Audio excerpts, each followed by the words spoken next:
네, 안녕하십니까. 한국노총 서울지역본부 노동법률지원센터 배현직 노무사라고 합니다. 반갑습니다.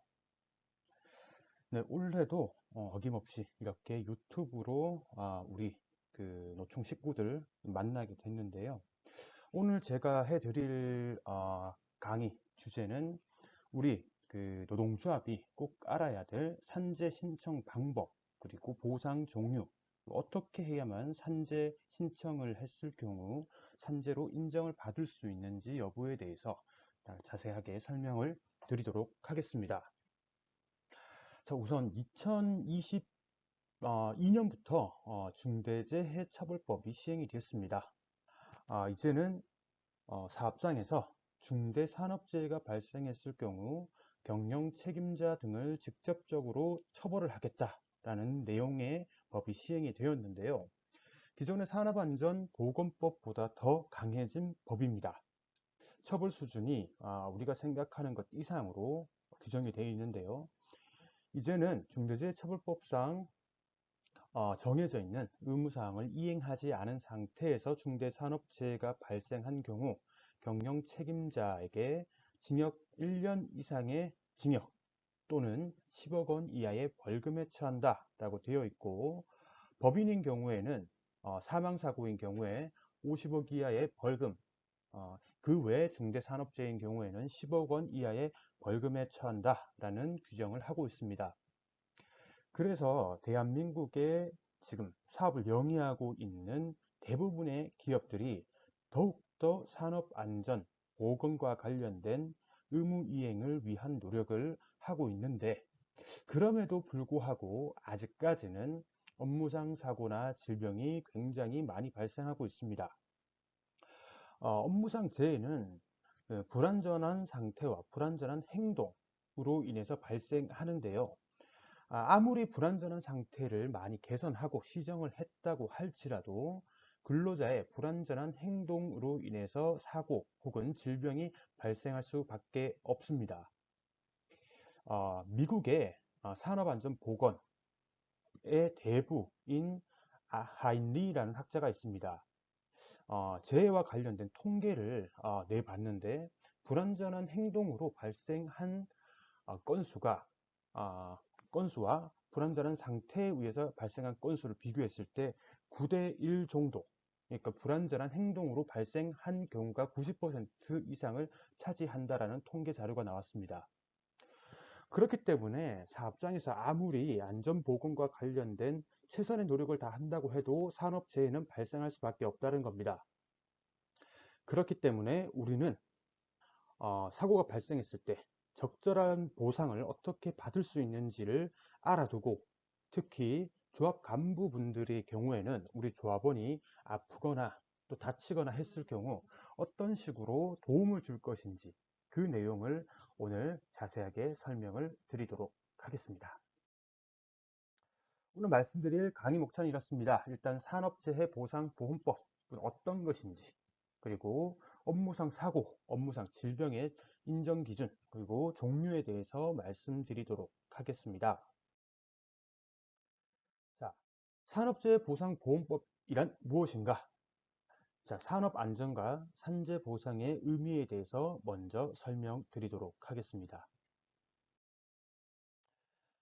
우리 옛 속담에 보면 소 잃고 외양간 고친다 라는 말이 있습니다. 일단은 이 말을 우리 산업 현장에 빗대어 설명을 드리자면, 일단 사고나 질병이 발생한 이후에 사실상 사업장에서는 작업 환경을 개선한다든지 아니면 작업 환경 측정을 한다든지 여러 가지 노력을 하고 있는 것이 현실입니다. 기본적으로 우리 근로자, 우리 노동자는 입사할 당시의 건강한 신체 상태를 그대로 유지하고 퇴사를 할 때에도 그 건강한 신체 상태를 가지고 퇴사할 권리를 가지고 있습니다. 그렇기 때문에 다치지 않고 그리고 아프지 않게끔 사업주가 근로자의 작업 환경을 개선해야 한 의무를 가지고 있습니다. 우리가 근로계약서를 작성하면 사업주에게는 노동자에 대한 안전배려 의무가 발생합니다. 그래서 근로계약 속에도 우리 노동자의 건강권이 포함되어 있다라고 보시면 되고요. 그리고 취업규칙과 단체 협약에도 우리 노동자의 건강과 안전과 관련된 권리 그리고 사업주의 의무가 내포되어 있습니다. 더욱이 노동조합이 있는 사업장이라고 하면 노동조합은 사업주가 제대로 우리 노동자의 건강권을 지키기 위한 의무를 이행하고 있는지 감시자의 역할을 해야 한다고 볼 수 있습니다. 또한 산업재해가 발생했을 경우에 뒤에도 말씀드리겠지만 근로복지공단에서 산재 보상을 해줍니다. 하지만 실제 손해가 발생하는 부분에 대한 100% 보상은 이루어지지 않기 때문에 나머지 정신적 피해 보상 그리고 근로복지공단에서 해주지 못하는 보상 부분에 대해서는 사업주의 안전배려 의무 혹은 민법상의 불법행위 책임에 의한 손해배상 책임을 질 수 있다라는 내용이 있습니다. 자, 산업재해의 시대적 흐름에 대해서 한번 살펴보도록 하겠습니다. 과거에는 우리나라 산업 구조가 제조, 토목, 건설 쪽이 위주였습니다. 그렇기 때문에 산업 현장에서 실제 업무상 사고가 굉장히 많이 발생했다라는 것인데요. 하지만 최근에는 산업 구조가 굉장히 많이 변경이 되었습니다. 수많은 변화를 거치면서 이제는 신체를 이용한 노동력 제공보다는 정신적 스트레스, 그리고 경쟁, 그리고 실적 위주의 산업 구조로 산업재해의 흐름이 변화하고 있다는 겁니다. 그래서 기존의 업무상 사고 중심의 산업재해에서 업무상 질병 중심의 산업재해 흐름으로 변화가 이루어지고 있다라고 보시면 될 것 같습니다. 그런데 이 과정에서 좀 큰 문제가 발생하고 있습니다. 우리나라 모든 법을 보면 내가 주장하는 내용에 대해서는 내가 입증을 해야 하는 법률 요건 분류설에 입각해서 법이 운영이 되고 있습니다. 그렇기 때문에 나에게 발생한 업무상 질병이 왜 업무상 질병인지에 대한 인과관계에 대해서 우리 스스로가 입증을 해야 한다는 것인데, 실제 업무상 질병과 관련된 입증 책임과 관련된 자료들은 사업장에서 대부분 보유하고 있습니다. 그렇기 때문에 사업주의 협조를 구하지 않는 상태에서 우리가 이 업무와 나에게 발생한 질병 사이의 상당 인과관계를 입증하기는 굉장히 어려울 수 있다라고 생각하시면 될 것 같습니다.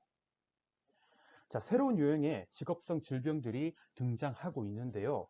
일단 직업성 스트레스, 그다음 감정 노동에 의한 정신질병, 그 정신질병이 악화됨으로써 스스로 극단적인 선택을 하는 업무상 자살, 그리고 과로와 관련해서 과로사, 그리고 과로 자살 문제, 새로운 화학물질, 물리적 인자에 의한 직업성 암 등의 새로운 직업성 질병이 등장하고 있다는 것도 산업재해의 한 시대적 흐름으로 보시면 될 것 같습니다. 자, 산업재해 보상보험법의 문제점입니다. 실제로 저도 산업재해 보상과 관련된 업무를 수백 건 진행을 해봤지만 아직까지 우리나라 근로복지공단의 재해조사 실태 그리고 능력에 대해서 의구심을 가지는 건 사실입니다. 우선 공단 재해조사 체계가 좀 문제가 있지 않나 라고 생각이 듭니다. 왜냐하면 근로복지공단에서 근무하시는 분들은 열심히 노력을 하고 학습을 하고 계시지만 실제 그 입사 과정에서는 노동법, 산재법과 관련된 내용이 많이 들어가 있지 않다는 거죠. 그래서 입사를 하게 되면 산업재해 보상보험법과 관련된 학습을 진행을 하게 됩니다. 그런데 실제 재해조사를 하는 과정에서 학습을 하기 때문에 재해조사가 사실 좀 적절하게 이루어지지 않는 경우도 발생하고 있다라는 것이고요. 조사 절차나 단계에서도 문제가 많이 발생하고 있습니다. 앞서 말씀드렸지만 업무와 재해와 업무 사이에 상당 인과관계와 관련된 입증 자료는 대부분 사업장에서 가지고 있기 때문에 입증 자료가 없는 재해자나 유족 입장에서는 뭐 입증을 제대로 할 수 없는 문제가 발생하고요. 그렇다면 근로복지공단에서는 사업주의 말을 전적으로 믿어주는 경우도 발생할 수 있다는 겁니다. 이러한 문제가 많이 발생하고 있는 와중에 그래도 대법원에서는 이런 입증 책임과 관련된 문제를 추정의 원칙을 적용하는 궁골격계 질병이라든지 백혈병이라든지 이런 것들이 입증 책임을 완화하는 그런 판결을 내놓고 있고, 실제 근로복지공단이나 고용노동부에서도 관련된 고시 혹은 지침을 내놓고 있는 것은 좀 좋은 방향으로 흘러가고 있다라고 보시면 될 것 같고요. 그래서 업무상 질병인 경우에는 질병판정위원회를 거쳐서 심의를 하게 되는데, 실제 저도 업무상 질병판정위원으로 활동을 하고 있지만 실제 업무상 질병판정위원회가 제대로 된 기능을 하고 있는지에 대한 사실 문제도 많이 제기가 되고 있다라고 보시면 될 것 같습니다. 자, 다음으로 산재 보상의 종류에 대해서 설명을 드리도록 하겠습니다. 그 전에 산재보험이 어떻게 운영이 되고 있는지 한번 간단하게 설명을 드리도록 하겠습니다. 원칙적으로는 산재보상보험 사업을 관장하는 것은 고용노동부 장관이고요. 실제 이 사업을 운영하는 것은 근로복지공단이라는 공공기관입니다. 일반 보험과는 다르게 보험 가입자인 사업주가 보험료를 납부를 하고 수급권자인 재근로자, 유족이 사고나 질병이 발생했을 경우 보험급여를 청구하고 보험급을 지급받는 구조로 이루어진다라고 보시면 될 것 같습니다. 자, 이제 본격적으로 산재보험법상 보험급여에 대해서 설명을 드리도록 하겠습니다. 자, 첫 번째가 요양급여입니다. 요양급여라는 것은 업무상 부상 혹은 질병으로 인해서 병원 치료를 받는 경우 발생하는 병원비를 지원해주는 그 급여라고 생각하시면 될 것 같습니다. 그런데 흔히 좀 잘못 생각하시는 분들도 계신데, 병원비의 100%를 지급하는 것은 아니고요. 예를 들어 우리 건강보험 처리를 해도 본인 부담금이란 게 발생합니다. 산재보험법도 마찬가지이고요. 대부분의 병원비는 지원해 주지만 보험 수가가 적용되지 않는 부분은 본인이 부담을 해야 한다. 본인 부담금이 발생할 수 있다는 것을 인지하고 계셔야 될 것 같습니다. 그리고 요양급여는 소멸시효가 3년입니다. 내가 산재 신청을 한 시점으로부터 그 전 3년치의 병원비를 받을 수 있다라고 보시면 될 것 같고요. 그 다음은 휴업급여입니다. 업무상 사고, 질병으로 인해서 노동력을 제공하지 못하는 경우 사업장에서는 무노동 무임금 원칙에 따라서 노동력을 제공하지 않은 그 노동자에게는 급여를 지급할 의무가 없습니다. 그렇게 되면 그 재해자의 생계는 위태로워질 수밖에 없고, 이를 보장하기 위해서 휴업급여라는 것을 지급하게 됩니다. 이 또한 소멸시효는 3년이고요. 자, 다음 요양비입니다. 요양비를 설명드리기 전에 우리 산업재해보상보험법상 요양급여는 병원비는요, 현물 지급이 원칙입니다. 현금으로 지급하지 않습니다. 근로복지공단에서 해당 병원으로 직접 병원비를 지급하는 것으로 인지를 하시면 될 것 같습니다. 그런데 예외적으로 산재 인정 결정 전에 어쩔 수 없이 지출한 치료비에 대해서는 현금으로 지급해 주는 제도를 요양비 제도라고 보시면 될 것 같습니다. 요양비는 병원비 납부일 기준으로 3년치의 병원비를 청구할 수 있습니다. 여기서 주의해야 될 점은 휴업급여는 실제 근무를 하지 못하는 기간에만 지급이 된다는 것입니다. 통원치료의 경우, 물리치료를 받거나 그런 경우 노동력을 충분히 제공할 수 있는 경우가 발생할 수 있습니다. 예를 들어서 새끼손가락이 골절이 되었다. 그런 상태라면 그럼 일반 사무직인 경우에는 충분히 노동력을 제공할 수 있는 상태입니다. 요양기간은 하지만 좀 넓게 잡혀 있고요. 이런 경우에는 병원에 통원 치료를 하는 날에 한정해서만 휴업급여가 지급된다라고 보시면 될 것 같습니다. 그리고 발병일이라는 것은 최초 진단을 받은 날을 얘기를 하는 것이고요. 이 급여, 여기 나와 있는 급여는 우리 사업장을 관할하는 근로복지공단에 신청을 하셔야 됩니다. 그리고 건설업인 경우에는 그 건설 현장을 관할하는 근로복지공단에 신청을 하시면 됩니다. 자, 다음은 유족급여 장입입니다.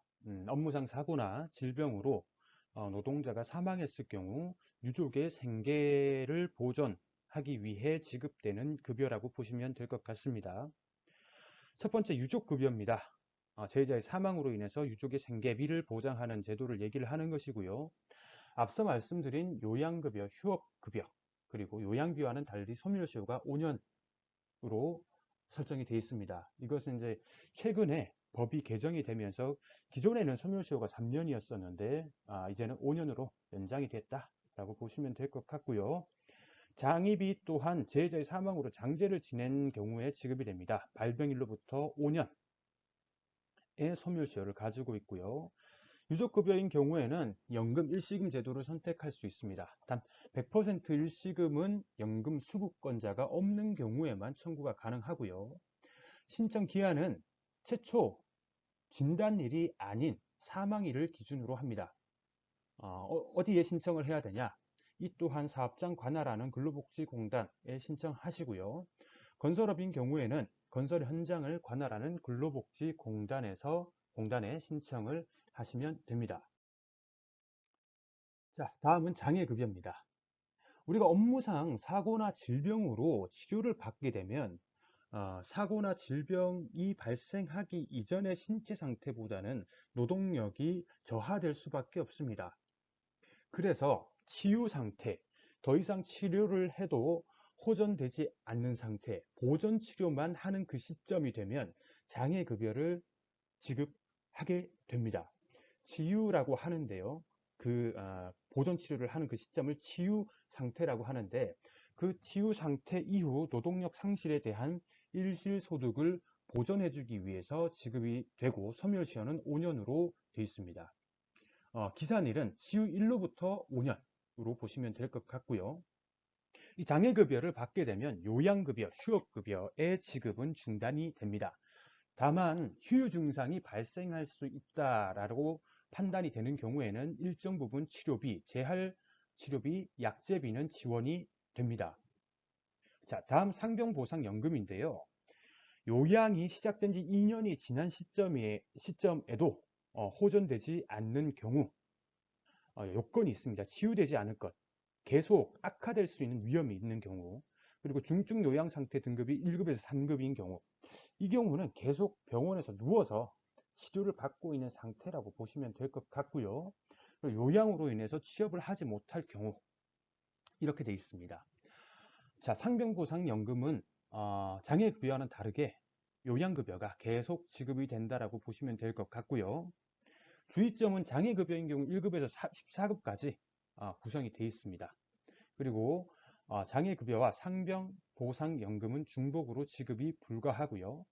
상병보상연금은 요양 중으로 요양급여는 계속 지급된다는 거 다시 한번 말씀을 드리고, 상병보상연금 신청은 주치 및 공단 자문위가 결정 시 지급이 된다는 것도 알아두시면 좋을 것 같습니다.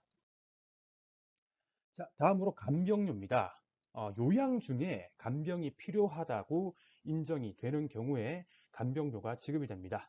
이것은 소멸시효 3년으로 설정이 되어 있고요. 간병급여는 치료 종결 후 치유 상태 이후에 의학적으로 상시적 또는 수시로 간병인이 필요하다라고 하는 경우에 지급이 됩니다. 이건 소멸시효가 치료 종결 후에 3년으로 설정이 되어 있습니다. 근데 주의점은 간병료와 간병급여는 지급 기준이 정해져 있습니다. 금액이 정해져 있다는 겁니다.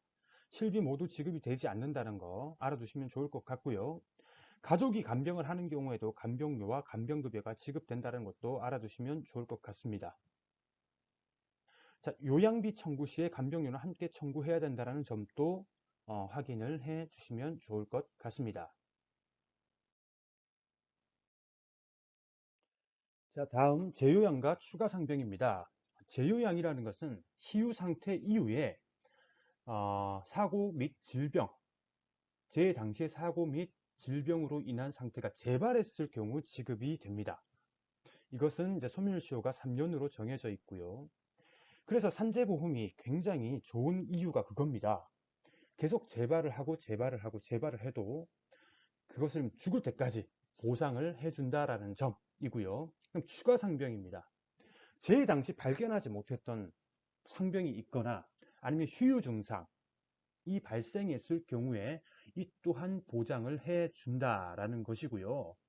이 두 가지는 소멸시효가 3년으로 설정이 되어 있습니다.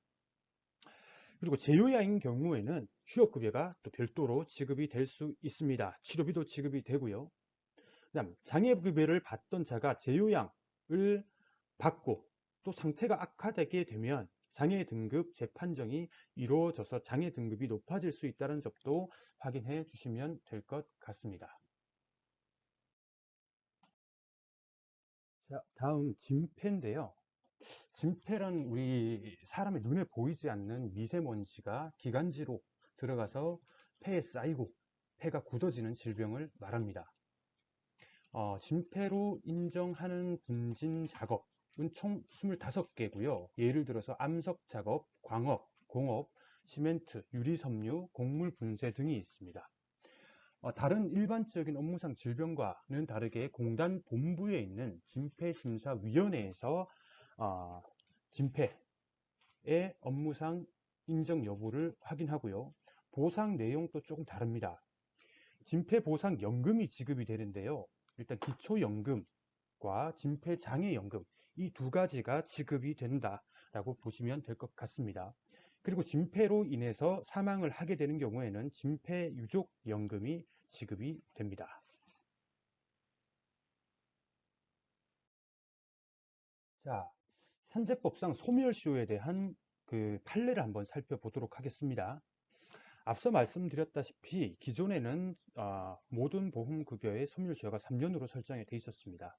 그런데 2018년도 6월 12일 기준으로 산재법이 제정이 되면서 개정이 되면서 그 장애급여, 유족급여, 장의비, 진폐보상연금과 진폐유족연금의 소멸시효가 5년으로 늘어났고 이 밖의 보험급여 청구권의 소멸시효는 3년으로 유지가 되었습니다.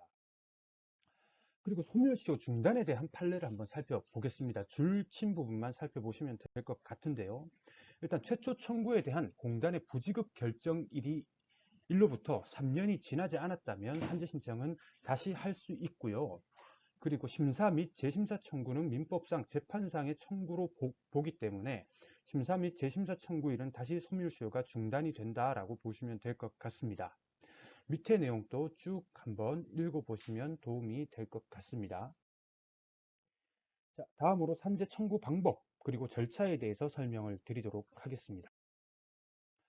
일단 공통으로 준비해야 될 서류가 있는데요.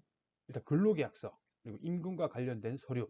근로계약서는 해당 사업장에서 실제로 어떤 업무를 했고 그 다음 실제 일을 했는지 여부를 확인하기 위한 것이고 임금 관련 서류는 그겁니다. 그 우리 휴업급여를 산정해야 할 기초 서류이기 때문에 필요하고요. 인사기록카드는 업무분장표도 어떤 업무를 했는지 그리고 1년간 출근부는 과로 그다음 업무 부담 요인들을 파악하기 위한 것이고 도급계약서는 도급일 경우에 필요합니다. 업무 시간을 확인할 수 있는 확인원 그리고 그 근거 서류 혹시나 제3자에 의한 가해 행위로 인해서 다치게 되었다라고 하는 경우에는 가해자의 인적 사항에 대해서 또 준비를 하셔야 됩니다. 그런데 가해자 인적 사항에 대해서는 사실 우리가 잘 파악하기 어렵기 때문에 이 부분은 근로복지공단에서 알아서 할 수 있도록 그렇게 얘기를 하시는 게 좋을 것 같고요. 사고인 경우에는 목격자가 있다라고 하면 목격자 진술서가 필요합니다. 기타 질병인 그 경우에는 상황에 따라 필요 서류 추가로 필요할 수 있다는 것도 알아두시면 될 것 같습니다. 자, 그리고 재해자와 유족이 준비해야 될 서류는 사망인 경우에는 사망진단서, 사체검안서, 부검자료가 필요하고요. 건강검진 자료, 그 다음 건강보험 요양급여 내역이 필요합니다. 요양급여 내역이라는 것은 10년치를 이제 준비를 해야 되는데, 우리가 어떤 병원에 가서 어떤 치료를 받았고 어떤 약국에서 어떤 약을 처방받았는지에 대한 내용이 나와 있습니다. 그리고 사고로 인해서 경찰에 신고를 했다라고 하는 경우에는 사건 사고 발생 증명원이 필요하고요. 소방서에 신고를 했다라고 하면 응급구조 증명원과 구급활동 일지가 필요합니다. 여기서 말하는 응급구조 증명원과 구급활동 일지는 별개이기 때문에 각각 준비를 하셔야 되고요. 유족 사건인 경우에는 수급권과 관련된 자료가 또 필요합니다. 그리고 보험급여를 받을 계좌 사본이 필요하고요. 혹시 사업장 혹은 가해자와 합의를 했다라고 하는 경우에는 합의서와 합의금 수령 내역이 필요합니다. 자, 요양사건이 발생한 경우에는 여기 해당 그 화면에 나와 있는 요양급여 신청서를 작성을 해야 됩니다. 굉장히 복잡하게 되어 있다라고 생각하실 수 있는데요. 그건 아니고 보시면 재해자와 관련된 사항, 성명과 주민번호, 주소, 연락처, 재발생일, 그리고 보험가입자의 관계, 이 부분만 체크를 하시면 되고, 밑에 사업장과 관련된 내용은 사업장 명칭, 사업주명, 연락처 적으시면 되고, 위에 신청 구분에 보면 업무상 사고인지 질병인지 아니면 출퇴근제인지 체크를 하시면 됩니다. 여기 나와 있는 사업장 관리 번호는 사업장에 일단 물어보셔도 되고, 아니면 근로복지공단 홈페이지에 들어가시면 우리가 또 검색이 가능합니다.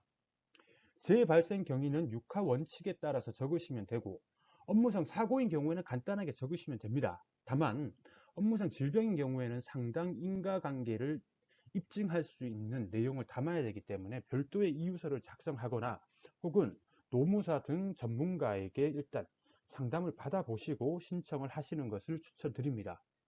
그리고 밑에 뭐 경찰에 신고했는지, 목격자 있는지, 소방서에 신고했는지 여부 체크하시고요. 그리고 마지막에 신청자의 이름 적으시고, 그다음 서명 날인하시면 되고요.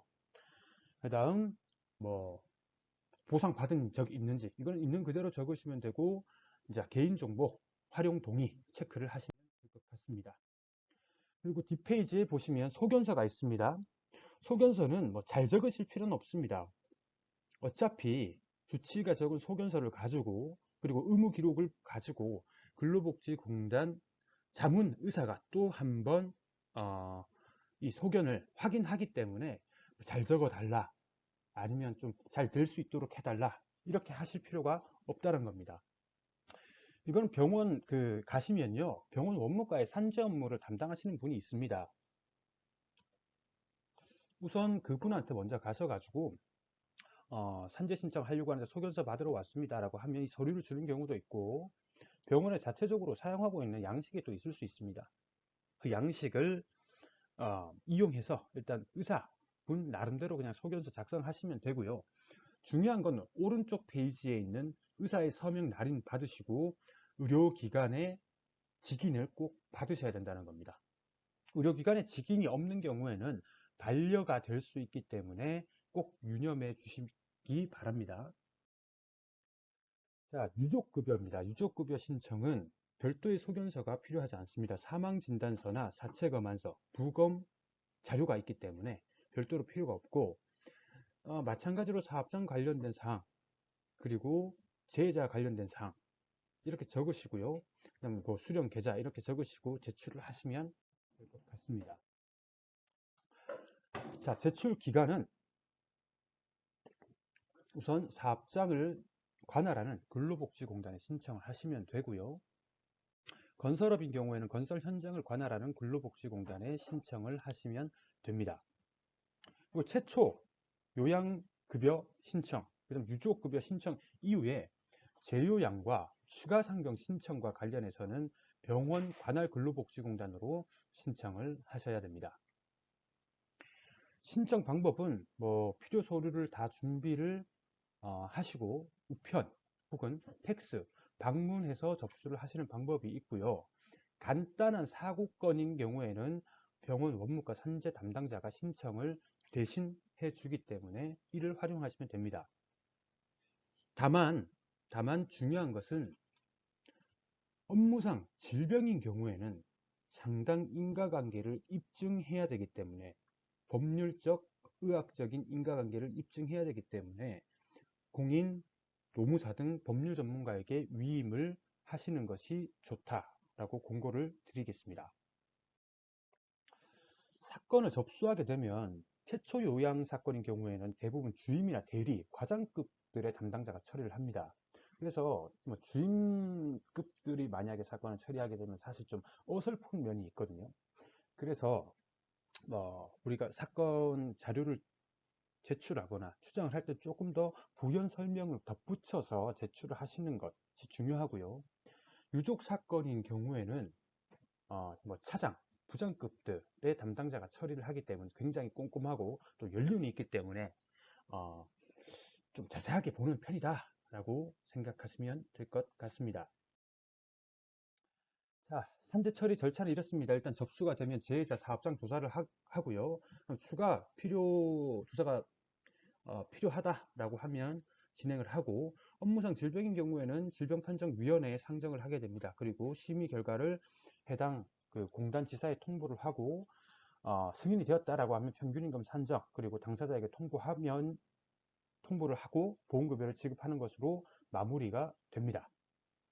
이게 조사 기간이 적혀 있긴 한데요. 조사 기간은 굉장히 유동적입니다. 공단 담당자가 맡고 있는 사건의 개수, 그리고 공단 지사마다 또 다릅니다. 접수된 사건이 워낙 상이하기 때문에 사업장이 많은 곳을 관할하는 근로복지공단인 경우에는 굉장히 좀 늦어질 수 있다고 생각하시면 되고요. 업무상 사고일 경우에는 현장 조사를 원칙으로 합니다. 질병인 경우에도 현장 조사가 원칙이지만 현장 조사가 대부분 이루어지지 않고 있다. 그리고 질병판정위원회를 거치게 되면 부술 변론 기회가 부여가 된다는 거 확인을 하시면 될 것 같고요. 그 다음 평균임금 산정에 문제가 있을 경우에는 외부 기관의 법률 자문을 구하게 됩니다. 그리고 산재 인정이 되면 보험료는 매달 25일에 지급된다는 점도 알아두시면 될 것 같고요. 그리고 연말에는 보험료 지급이 조금 늦어질 수 있습니다. 네, 그 부분도 확인을 해 주시기 바랍니다.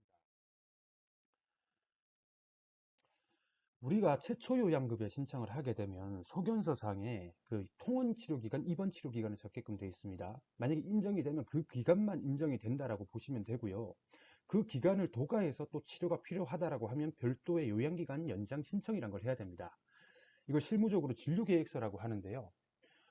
요양급여를 수령하고 있는 재해자가 요양기간 연장이 필요할 때 의료기관에서 진료계획서를 제출하도록 하고 있습니다.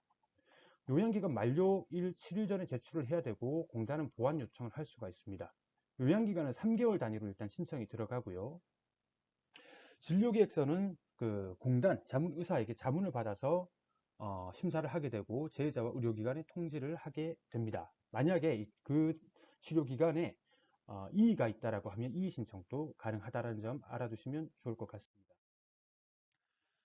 자, 산업재해보상보험법상 그 치료는 원칙적으로 한 개의 치료기관에서 받을 수 있습니다. 그런데 2개 이상의 의료기관에서 진료를 받아야 될 경우도 발생할 수 있는데요. 만약 내가 치료를 받고 있는 곳에 치과, 안과, 이비인후과, 비뇨기과 등이 없을 경우에는 병행진료 신청을 통해서 치료를 받을 수가 있습니다. 그리고 수술 후에 상병 상태를 확인하기 위해서 수술을 한 의료기관에 통원이 필요할 경우에도 병행진료 신청을 통해서 2개 이상의 치료기관에서 치료를 받을 수 있다는 것도 확인을 해 두시면 좋을 것 같고요. 병행진료를 하실 때는 다른 의료기관에 가기 전에 꼭 병행진료 신청서를 제출하시고 승인을 받은 다음 가셔야 됩니다. 안 그러면 100% 본인 부담으로 치료를 받아야 된다. 그런 문제가 발생할 수 있다는 것도 알아두셔야 될 것 같습니다. 자, 의료기관을 변경하는 경우에는 전원 요양 신청을 해야 됩니다. 대부분의 대학병원이나 좀 큰 규모의 병원인 경우에는 한 입원 1개월이 지나면 다른 병원으로 옮기라고 합니다. 베드가 부족하기 때문에 더 돈이 되는 환자를 받기 위해서 빨리 나가라고 하는 경우가 있습니다. 그럴 경우에 또 병원을 옮겨야 되는데 이때는 전원 요양 신청이란 걸 한 다음에 병원을 옮기셔야 되고요. 혹은 우리 집 근처 병원으로 병원을 옮기겠다 하는 경우에도 전원 요양 신청을 통해서 옮기실 수 있습니다. 산재 처리가 늦어지는 경우에는 어떻게 해야 될까? 원칙적으로 최초 요양 신청인 경우에는 처리 기한이 7일로 정해져 있습니다. 그런데 안 지켜집니다. 요양 업무 처리 규정을 보면 조사하는 기간은 그 7일에 포함하지 않는다라고 되어 있거든요. 그래서 조사하는 기간이 길어지면 길어질수록 우리는 그 처리 기한이 길어지고 늦어진다라고 보시면 될 것 같고요. 현실적으로는 지켜지지 않는다. 대처 방안은 사실상 없습니다. 지켜보는 수밖에 없고. 자, 다음 업무상 질병판정위원회입니다. 아까 설명드렸지만 질병이 업무와 인과관계가 있는지 여부를 판단하는 것이고요. 진폐나 중독증, 급성 중독 증상 등은 질병판정위원회 심의에서 제외가 됩니다. 위원회 구성은 총 6명으로 되어 있습니다. 위원장을 포함하면 총 7명이고요. 변호사 혹은 공인노무사, 의사, 조교수 이상 등이 위원으로 구성이 되어 있습니다. 운영은 공단지사에서 조사를 하게 되면 심의 의뢰를 하게 되고요. 20일 이내에 업무상 질병 여부를 심의해서 공단지사장에게 통보하도록 하고 있습니다. 과반수의 위원이 참석을 하고 과반수 찬성으로 결정을 하게 되고요. 제의자 및 유족에게는 심의 참석 여부 통보가 개최 3일에서 5일 전에 통보가 되고, 참석을 원하시면 공단 담당자에게 전화를 해서 참석하겠다라고 말씀하시면 되고, 심의 당일에 참석을 하신 다음 심의 구술변론 신청서를 작성해서 제출을 하시면 됩니다. 자, 산재보험급여 종류는 앞서서 좀 설명을 드렸는데 조금 더 구체적으로 다시 한번 말씀을 드리도록 하겠습니다. 자, 요양급여입니다. 요양급여는 앞서 말씀드렸다시피 업무상 사유로 부상을 당하거나 질병이 걸린 경우 지급이 됩니다. 그 보상 내역은 진찰받은 거, 검사받은 거, 약제비, 보조기, 수술비, 재활치료 입원, 간호, 간병, 이송료 등을 다 포함하고 있습니다. 현물 지급이 원칙이고요. 산재 승인 전에 지출한 비용은 예외적으로 현금, 요양비로 지급이 됩니다. 병원비 항목 중에 급여 항목에 대해서만 보장이 되고, 입원비의 경우에는 원칙적으로 6인실을 기준으로 사용료가 산정이 되고 지급이 된다. 부득이하게 병실이 없거나 하는 경우 상급 병실을 사용하실 경우에는 추가로 청구가 가능하다. 그리고 간병비하고 간병급여는 요양비하고 함께 청구를 하고요. 이송료는 이송기간은 영수증을 첨부해서, 그리고 교통비는 영수증 첨부해서 제출을 합니다. 보조기는 산재법에서 정해진 품목에 한정돼서 지원이 됩니다. 휴업급여는 평균 임금의 70%가 지급이 됩니다. 부상이나 질병으로 취업하지 못한 기간에 지급이 되고, 취업이 가능한 상태임에도 취업을 하지 않을 때는 내원일에만 지급을 하고, 보상 내역은 전액 휴업급여, 부분 휴업급여, 고령자 휴업급여 등이 있습니다. 이게 최고 최저 금액이 정해져 있는데요. 2023년도 기준으로 보시면 평균 임금이 최고 24만 6,036원으로 정해져 있고, 최저 금액은 최저임금을 기준으로 7만 6,960원으로 설정이 되어 있습니다. 장애급여는 업무상 사유로 인해서 부상, 질병에 치유된 후 신체에 장애가 남는 경우 근로자에게 지급을 하고 1급에서 14급까지 있습니다. 1급에서 3급인 경우에는 연금으로 밖에 선택을 할 수밖에 없고요. 다만 4년분까지는 선급금으로 청구가 가능하다. 4급부터 7급인 경우에는 선택적 연금입니다. 연금을 선택하든 일시금으로 선택하든 가능하고요. 연금으로 선택한 경우에는 2년분까지 선급금 청구가 가능합니다. 8급에서 14급인 경우에는 일시금만 가능합니다. 선급금이란 게 어떤 건지 좀 자세하게 설명을 드리자면, 생활상 필요에 의해서 1급에서 7급의 장애를 판정을 받은 사람에 한해서 2년, 4년치의 연금의 2분의 1을 청구할 수 있는 제도를 얘기합니다. 장애 등급 결정은 주치, 장애 진단서와 공단 자문의사의 검사를 통해서 결정이 되고, 장애 등급 결정 이후에 2년마다 등급을 재판정한다는 것도 확인해 주시면 될 것 같습니다. 자, 간병료는 현실적으로 지급한 금액이 다 지급이 되지는 않습니다. 최고 67,000원, 가족이 간병하는 경우에는 57,000원이 지급이 되고요. 다음 간병급여는 치유 이후에 지급이 되는 것이기 때문에 좀 금액이 낮습니다. 상시 간병이 필요한 경우는 41,000원, 수시 간병이 필요한 경우에는 27,000원 정도가 지급이 됩니다. 유족급여는 유족에게 지급이 되는 것이고요. 일시금과 연금제도가 있다고 설명을 드렸습니다. 연금 수급권자가 없는 경우에는 일시금으로 받을 수 있지만 연금 수급권자가 있는 경우에는 연금밖에 선택할 수밖에 없다. 연금에는 두 가지 종류가 있습니다.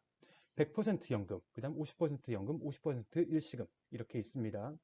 100% 연금인 경우에는 평균 임금의 47%에서 연금 수급권자 수가 한 명이 늘어나면 늘어날수록 5%씩 가산이 된다. 47%에서 배우자가 있다라고 하는 경우에 52%, 그 다음 자녀, 미성년 자녀가 2명 있다라고 하면 62%가 지급이 된다. 그리고 평균 임금의 67%까지 지급이 된다라고 보시면 될 것 같습니다. 그리고 50% 연금, 50% 일시금을 신청하는 경우에는 일시금으로 651분을 먼저 수령할 수가 있습니다. 장의비는 실제로 장제를 실행한 사람에게 지급이 되고 평균 임금의 121분이 지급이 되고요. 최고 금액과 최저 금액이 정해져 있다는 것 확인해 주시면 될 것 같습니다. 자, 유족의 순위, 유족 연금의 수령, 유족 순위를 한번 살펴보도록 하겠습니다. 일단 배우자가 있습니다. 배우자가 1순위입니다. 사실혼 배우자도 포함을 하고 있고요. 만약 법률혼 배우자가 있고 사실혼 배우자가 있다라고 하면 법률혼 배우자가 우선입니다. 민법상 우리나라는 중혼이 금지되어 있기 때문이고요. 그 다음 이 순위가 부모 또는 조부모로서 각각 60세 이상인 자라고 되어 있습니다. 다음 수급권자는 25세 미만의 자녀, 그 다음 네 번째는 19세 미만의 손자녀, 다섯 번째는 형제자매로서 19세 미만이거나 60세 이상인 자 이렇게 되어 있습니다. 유족연금 수급권이 소멸하는 경우는 이제 수급권자가 사망을 하거나 아니면 이민을 가는 경우, 국적을 포기한 경우 소멸을 하게 되고요. 배우자인 경우에는 재혼을 하는 경우에 소멸이 됩니다. 이렇게 소멸이 되면 차순위의 수급권자에게 수급권이 넘어가게 된다. 그리고 연금 수급권자의 수급권 소멸 시 일시금에서 차액분의 기지급된 연금 금액을 상계해서 차순위자에게 지급이 된다는 것도 알아두시면 좋을 것 같습니다. 상병보상연금은 아까 장애연금의 1급에서 3급 금액과 똑같다고 보시면 될 것 같습니다. 중증요양상태의 등급이 1급에서 3급인 경우, 이 경우는 요양급여도 별도로 지급이 된다고 설명을 드렸고요. 상병보상연금의 취지는 휴업급여 70%만 지급하는 것이 장기요양에 따른 생존권에 부담을 가중할 수 있기 때문에 더 큰 금액을 지급한다라고 보시면 될 것 같습니다. 자, 다음으로 업무상 사고와 종류, 사고의 종류와 인정 기준 간단하게 한번 살펴보도록 하겠습니다. 업무상 사고란 업무상 사유로 인해서 재해가 원인이 돼 신체 일부 또는 전체 인내 한계를 넘어서는 에너지, 물질과의 접촉으로 인한 단시간적인 사건을 얘기하는 것이고요. 근로계약서에 적혀 있는 업무를 수행하는 과정, 그리고 생리적 필요행위, 화장실을 간다거나 아니면 밥을 먹으러 간다거나, 그 다음 사업장 내에서 돌발적인 사고가 발생해서 긴급 피난, 구조 행위를 하는 경우에 발생한 사고, 출장 가는 과정에서 발생한 사고, 그다음 영업직인 경우는 업무 수행 장소가 정해져 있지 않기 때문에 정해져 있지 않은 상태에서 발생한 사고, 사업주가 제공한 시설물 결함에 의한 사고, 출퇴근 중 사고, 행사, 체육대회나 야유회에서 발생한 사고, 휴게시간 중의 사고, 특수한 장소의 사고, 그다음 요양 중의 사고, 제3자 행위에 따른 사고, 이렇게 구분을 하고 있습니다. 여기서 좀 유심히 보셔야 되는 것은 출퇴근 중 사고입니다. 통상적인 경로와 통상적인 방법으로 출퇴근, 자택에서 혹은 고소, 그다음 임시고소에서 취업 장소로 가는 과정에서 발생한 사고는 다 인정이 된다. 일탈이 없는 한 인정이 된다라고 보시면 될 것 같습니다. 자, 다음으로 업무상 질병의 종류와 인정 기준입니다. 업무상 질병이라는 것은 업무상 사유로 인해서 발생한 질병을 얘기를 하고 사고성 질병과 직업성 질병이 있습니다. 업무상 질병의 인정 기준은 물리적 인자, 화학 물질, 분진, 병원체, 그 다음 신체에 부담을 주는 업무, 근로자의 건강에 장애를 일으킬 수 있는 요인이 취급하거나 노출되어 발생한 질병을 말합니다. 그리고 업무상 부상이 원인이 돼서 발생한 질병도 포함이 되고 그 밖에 업무와 관련해서 발생한 질병도 해당이 될 수 있습니다. 크게 구분을 하자면 뇌심혈관계 질병, 근골격계 질병, 눈 또는 귀에 해당하는 질병, 직업성 암 이렇게 구분을 하고 최근에 이슈가 되는 것은 업무상 스트레스나 우울증, 업무상 사유로 인해서 발생한 정신질병으로 인한 자살도 포함을 할 수 있습니다. 첫 번째로 보실 내용은 과로성 질병입니다. 일단 과로성 질병이라는 것은 일본에서 유래가 됐고요. 현재는 일본, 한국, 대만에서 과로성 질병을 산재로 인정하고 있습니다. 유럽 선진국인 경우에는 다 건강보험으로 처리가 되기 때문에 사실 과로성 질병의 개념을 쓰지 않고 있고요.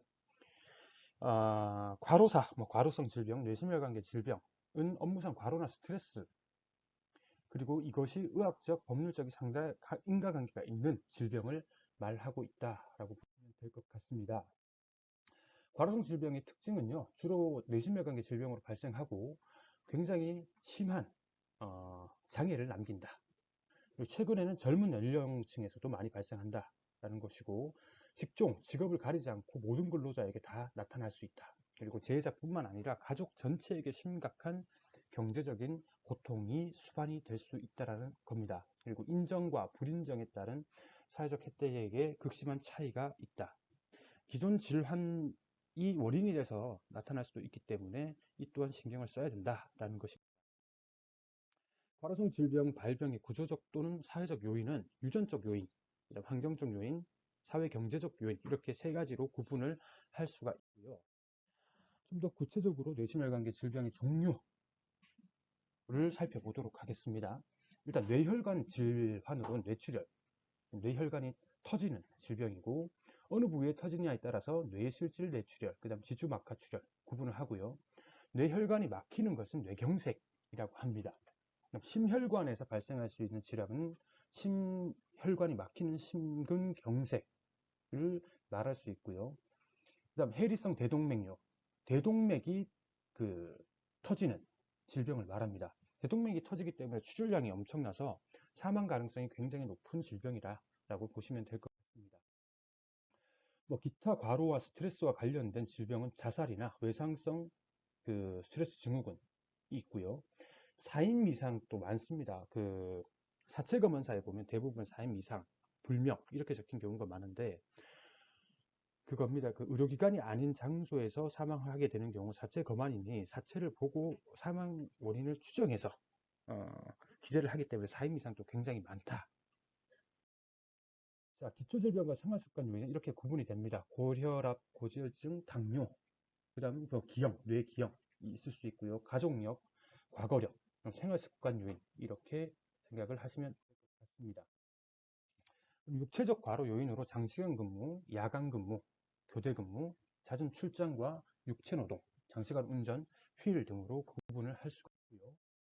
물리적 요인으로는 저온 및 고온 작업, 그 다음 고소, 높은 곳에서 일을 하는 작업, 소음 작업자, 그다음 유해하고 위험한 작업 등이 있을 수 있습니다.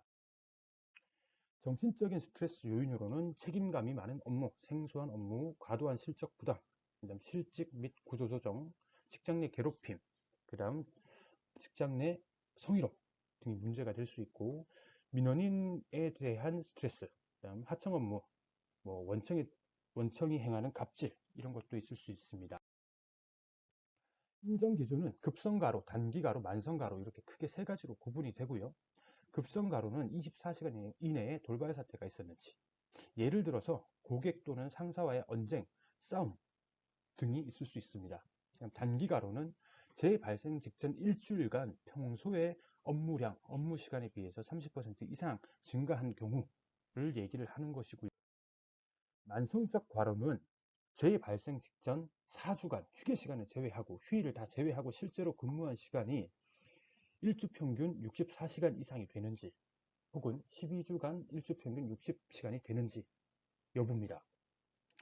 이 내용을 보면 사실 우리나라 근로기준법에서 정해져 있는 근무시간을 초과해야만 만성적 과로로 산재 인정이 가능하다라고 보실 수 있는데, 그래서 시민단체나 노동계에서 반발이 굉장히 많았습니다. 그래서 기준이 좀 완화가 됐습니다. 일주에 52시간 이상 근무를 한 경우 옆에 나와 있는 업무 부담 요인 중 7가지 업무 부담 요인 중 1개에 해당하면 업무상 상당 인과관계가 있다라고 이제 지침이 변경이 됐고요. 52시간 미만이라고 해도 여기 나와 있는 업무 부담 요인 중 2개 이상의 부담 요인이 있다라고 하면 업무 관련성이 높다라고 판단하고 있습니다. 업무 부담 요인은 이제 근무 일정 예측이 어려운 업무, 교대 업무, 휴일이 부족한 업무, 유해 작업 환경, 육체적 강도가 높은 업무, 시차가 큰 출장 업무, 정신적 긴장이 큰 업무, 이렇게 7가지로 구분을 하고 있습니다. 업무상 근골격계 질병은요, 일단 특정 하나의 신체 부위에서 발생하는 것보다 동시다발적으로 발생할 수 있다라는 게 있고, 인정 기준을 살펴보도록 하겠습니다. 일단 근골격계 질병의 유형은 이렇게 구분을 하고 있지만, 목, 어깨, 허리, 무릎, 발, 발목 부위에 근육 아니면 힘줄, 뼈 등이 손상이 발생하면 다 근골격계 질병이다 라고 보시면 될 것 같습니다. 근골격계 질병을 발생시키는 요인은 구조적 요인과 작업 관련 요인, 이런 개인적 요인 등이 있습니다. 우리가 집중적으로 봐야 되는 것은 작업 관련 요인인데, 작업 자세, 힘, 반복성, 물리적 스트레스 등이 있습니다. 위험 요인으로는 빠른 작업 속도, 반복 동작이 가장 중요하고, 그다음 무리한 힘을 요구하는 작업, 부자연스러운 자세, 그다음 접촉, 추운 환경에서 일하는 경우, 그 다음 진동, 이, 손, 팔 등에 전달되는 경우, 이런 경우를 볼 수 있습니다. 근골격계 질병 사건 처리 시 유의할 사항은 기존 퇴행성 질병과 복합적으로 나타날 수 있다는 것이 가장 큽니다. 퇴행성 질병이라고 해도 무조건 산재 인정이 되지 않는 건 아니고, 업무 관련성이 충분히 있다라고 하면 인정될 여지가 크기 때문에 우선은 신청을 준비하실 때 전문가와 한번 상의를 해보신 후 신청을 하시는 것을 추천드립니다. 근골격계 인정 기준은 이렇게 규정이 되어 있습니다. 그런데 크게 이 내용이 뭔지 보실 필요는 없으시고요. 하루 기준으로 250kg 이상의 중량물을 취급하는지 하지 않는지 여부를 판단하시면 될 것 같습니다. 이 뒤에 나와 있습니다. 하루 10회 이상 25kg 이상 물체를 들은 작업, 혹은 하루 25회 이상 10kg 이상 물체를 무릎 아래에서 들거나 어깨 위에서 들거나 팔을 뻗는 상태에서 작업하는 경우, 밑에 나와 있는 하루에 총 2시간 이상 분당 2회 이상 4.5kg 이상의 물체를 들은 작업, 이런 것들도 다 250kg를 기준으로 산정된 것이기 때문에 우리는 250kg 이 부분만 좀 생각하시면 될 것 같습니다. 직업성 암인 경우에는 직업성 암 인정 기준에 성면이라든지 여러 화학 물질 등으로 인해서 어떠한 암이 발생했는지 여부에 따라서 인정 기준을 마련하고 있습니다. 한번 쭉 읽어보시면 될 것 같고요. 이 부분뿐만 아니라 최근에는 지침에 정해져 있지 않은 직업성 암도 인정된 사례가 굉장히 많습니다. 국제암연구소의 논문을 기초로 해서 인정 기준이 굉장히 많이 넓어지고 있다는 것도 알아두시면 좋을 것 같고요. 직업성 암인 경우에도 의학적, 법률적인 인과관계를 입증하기 굉장히 어렵기 때문에 꼭 전문가의 조력을 받아서 신청을 하시는 것을 추천드립니다.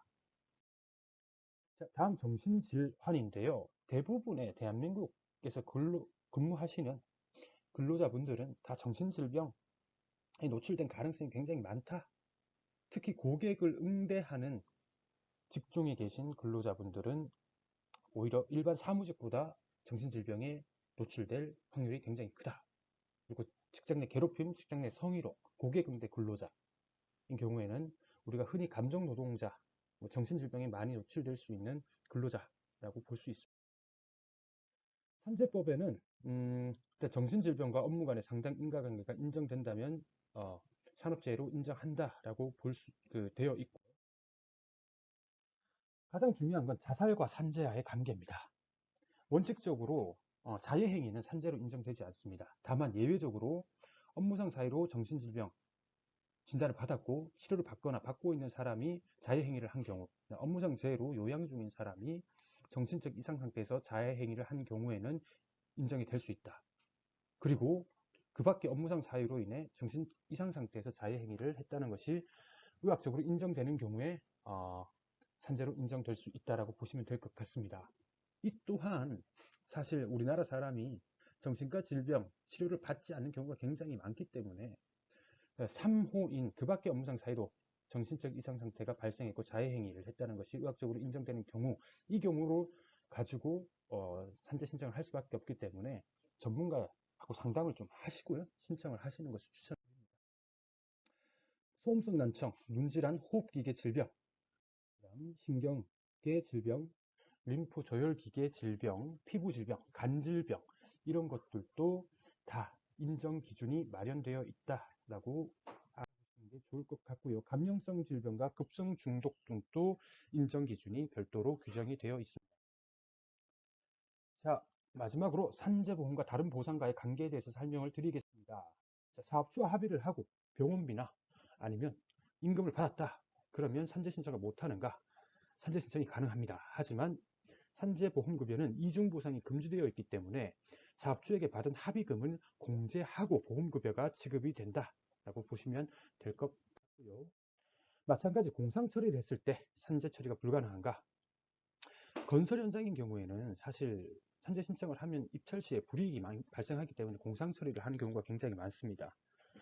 근데 이 공상 처리를 하게 되면 산재 은폐 문제가 발생하기 때문에 산재 신청을 하시는 것을 추천을 드리고요. 마찬가지로 공상 처리를 해도 공상 금액을 제외한 보험급여가 지급이 된다라고 보시면 될 것 같습니다.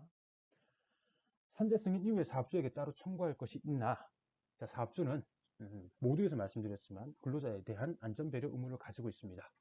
그래서 이를 위반해서 발생한 사고, 질병에 대해서는 손해배상 청구가 가능하고요. 다만 산재보험은 이중보상이 금지되어 있기 때문에 산재보험료를 받은 그 금액은 공제하고 사업주에게 손해배상 청구를 할 수 있다라고 알아두시는 게 좋을 것 같습니다. 자, 실비보험은 또 처리를 별도로 할 수 있는가? 하실 수는 있습니다. 다만 산재와는 별개로 처리가 가능하지만 비급여 항목에 대해서만 한정해서 인정받을 수 있다. 그런데 보험사마다 좀 약관이 다르기 때문에 이중보상 금지 내용이 있는지 꼭 확인을 하시고 신청을 하시는 게 좋을 것 같습니다.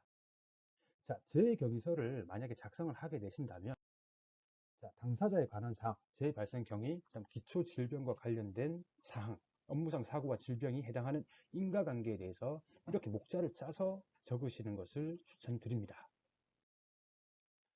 자, 오늘 이상으로 1시간 가량의 강의를 마치도록 하겠습니다. 혹시 궁금한 게 있으시면 저희 한국교총 서울지역본부 노동법률지원센터에 연락을 주시면 친절하게 또 상담을 해 드리도록 하겠습니다. 다음에 또 기회가 있으면 또 풍부한 내용으로 찾아뵙도록 하겠습니다. 강의를 들어주셔서 감사합니다.